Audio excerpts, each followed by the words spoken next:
Chief justice یحییٰ آفریدی نے judicial commission کا پہلا اجلاس منگل کو طلب کر لیا ہے۔ جوڈیشل کمیشن کا اجلاس 5 نومبر کو دوپہر 2 بجے سپریم کورٹ میں ہوگا۔ عبدالقیوم صدیقی نمائندہ جیو نیوز ہمارے ساتھ موجود ہیں، ان سے تفصیل لیں گے۔ جی قیوم۔ جی 26ویں آئینی ترمیم کے بعد اور چیف جسٹس پاکستان جسٹس یحییٰ آفریدی کی تقرری اس ترمیم کے بعد اب جوڈیشل کمیشن آف پاکستان کا اجلاس جو ہے وہ منگل کو طلب کیا گیا ہے۔ 5 نومبر کو 2 بجے یہ اجلاس ہوگا اور اجلاس کا ایجنڈا جن جج صاحبان کو بھجوایا گیا ہے اس ایجنڈے کے مطابق جو کہ رجسٹرار کی جانب سے بھجوایا گیا اس میں chief justice Pakistan justice Mansoor Ali Shah, justice Muneeb Akhtar, justice Amin Uddin Khan supreme court of Pakistan کے ججز اس کمیشن کے ممبرز ہیں، جبکہ پارلیمنٹ کی جانب سے جو 4 نام دیے گئے تھے ان میں عمر ایوب کا، شبلی فراز کا، شیخ آفتاب اور جو ہے وہ سینٹر فاروق نائک ان کا نام ہے، جبکہ وزیر قانون عطا محمد طاہر اور اٹارنی جنرل آف پاکستان جو ہیں ان کو یہ بھجوایا گیا، جبکہ کمیشن میں جو وکلاء کی نمائندگی ہوگی وہ اختر حسین کریں گے، جبکہ ایک ویمن اور مائنورٹی کی جانب سے جو نامزدگی کی گئی ہے وہ جو ہے ان کو یہ ایجنڈا بھجوایا گیا ہے۔ اور ایجنڈے کے مطابق 3 امور جو ہے وہ اس کے اوپر غور ہوگا۔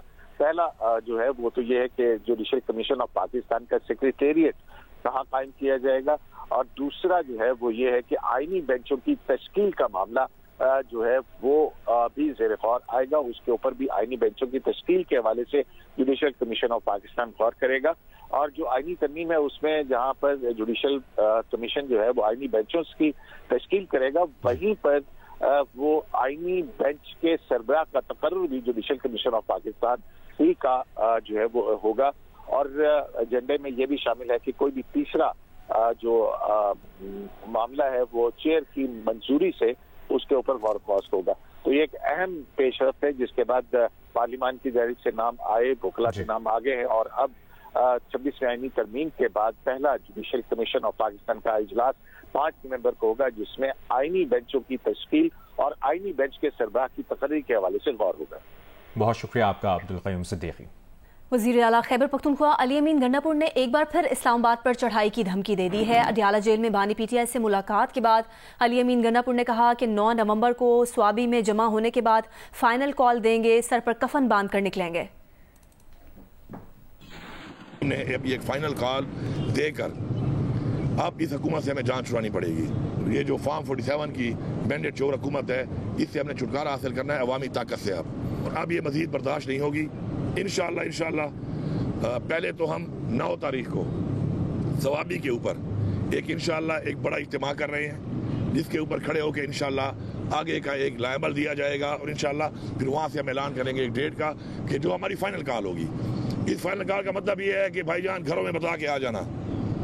سب سے پہلے میں تو بھی اناؤنس کر رہا ہوں کہ میرے گھر والوں کو میرا پیغام ہے کہ اس فائنل کال والے دن جب میں نکلوں گا تو اس کے بعد اگر میں واپس نہیں آتا تو سمجھ جاؤ کہ بس میں نہیں آؤں گا، پھر کوئی جنازہ پڑھنا ہے، کوئی جو کرنا ہے کر لینا۔ گرفتاریوں کے بعد الحمدللہ ہمارے تقریباً ورکر ہم نے چھڑوا لی ہیں، اب تازہ دم 10 سے پھر دوبارہ آئیں گے۔ اس دفعہ یہ کاؤنٹر بھی کر کے آئیں گے۔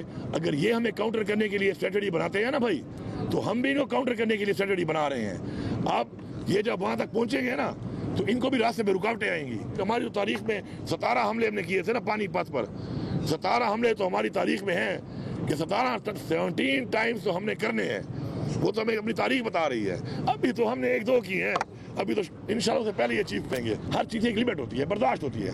جس طرح کے پی او پہ چڑھائی کی اس انہوں نے کیا سوچ کے کی ہے، کیا سوچ کے چڑھائی کی انہوں نے؟ ایک میرے صوبے کی عوام کی ایک پراپرٹی کے اوپر یہ چڑھ دوڑے ہیں، کیا سوچ کے؟ کوئی پوچھنے والا نہیں ہے ان سے، یا یہ جواب دے نہیں ہے کسی کو، حساب دینا پڑے گا ان کو۔ ہاں ٹھیک ہے، آج میں حساب اس طریقے سے نہیں دے سکتا، میری اپوزیشن نہیں ہے، لیکن یہ نہیں ہے کہ حساب نہیں دینا پڑے گا۔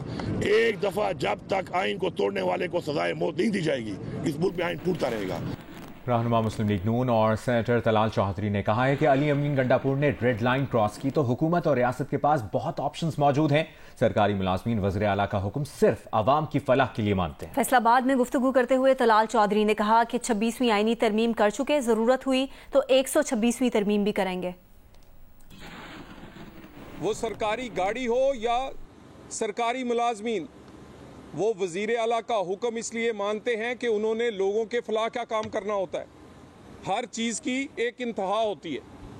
اور ایک انتہا کے بعد جب کوئی ریڈ لائن کراس کرتا ہے تو پھر بہت سارے آئینی آپشنز موجود ہیں وفاقی حکومت اور ریاست کے پاس. 26ویں ترمیم ہوئی ہے, 126ویں بھی کرنی پڑی تو پاکستان کے لوگوں کے لیے, غریب کا چولہا چلانے کے لیے, اکانومی چلانے کے لیے, پاکستان میں قانون کی عملداری کے لیے کریں گے. اور کہتے تھے فلاں چیف جسٹس نہیں ہوگا تو یہ ملک نہیں چلنے دیں گے, اور اگلے دن جب آئین کے تحت بنائے گئے چیف جسٹس صاحب کا حلف تھا تو وزیر اعلیٰ کے پی کے ابھی کرسیاں نہیں لگی تھیں ایوان صدر میں, 1.25 گھنٹہ پہلے آ کر ادھر انتظار کر رہے تھے. چیف جسٹس یحییٰ آفریدی کی زیر صدارت لاہور میں مشاورتی اجلاس ہوا ہے جس میں chief justice Lahore high court Aalia Neelum بھی شریک ہوئی ہیں. اس اجلاس میں قومی جیل اصلاحات کی پالیسی تیار کرنے پر غور کیا گیا ہے. اجلاس سے خطاب میں چیف جسٹس یحییٰ آفریدی نے کہا کہ لا اینڈ جسٹس کمیشن کے اعداد و شمار سے جیلوں کی گہری تشویشناک صورتحال کا پتہ چلتا ہے. چیف جسٹس نے کہا کہ 66,625 کی گنجائش والی جیلوں میں 1,08,643 قیدی رکھے گئے ہیں. پنجاب میں 36,365 کی گنجائش والی جیل میں قیدیوں کی تعداد 67,837 ہے. 1 سال سے زیادہ عرصے سے مقدمات سماعت کے منتظر ہیں. یہ صورتحال نظام انصاف کے لیے ایک اہم مسئلے کو اجاگر کرتی ہے. اجلاس میں قانون نافذ کرنے والے اداروں اور سول سوسائٹی کے نمائندوں نے بھی شرکت کی. قید کاٹنے والے سینیٹر احد چیمہ اور ختیجہ شاہ نے بھی اجلاس میں شرکت کی. اعلامیے کے مطابق آپ کو اپڈیٹ کریں, لاہور ہائی کورٹ کے انتظامی جج جسٹس شمس محمود مرزا نے بھی اجلاس میں شرکت کی. اجلاس میں قانون نافذ کرنے والے اداروں اور سول سوسائٹی کے نمائندوں نے بھی شرکت کی. اجلاس سے خطاب میں چیف جسٹس یحییٰ آفریدی نے کہا کہ لا اینڈ جسٹس کمیشن کے اعداد و شمار سے جیلوں کی گہری تشویشناک صورتحال کا پتہ چلتا ہے. 1 سال سے زیادہ عرصے سے مقدمات سماعت کے منتظر ہیں. یہ صورتحال نظام انصاف کے لیے ایک اہم مسئلے کو اجاگر کرتی ہے. اجلاس میں قانون نافذ کرنے والے اداروں اور سول سوسائٹی کے نمائندوں نے بھی شرکت کی. قید کاٹنے والے سینیٹر احد چیمہ اور ختیجہ شاہ نے بھی اجلاس میں شرکت کی. لاہور ہائی کورٹ کے انتظامی جج جسٹس شمس محمود مرزا نے بھی اجلاس میں شرکت کی.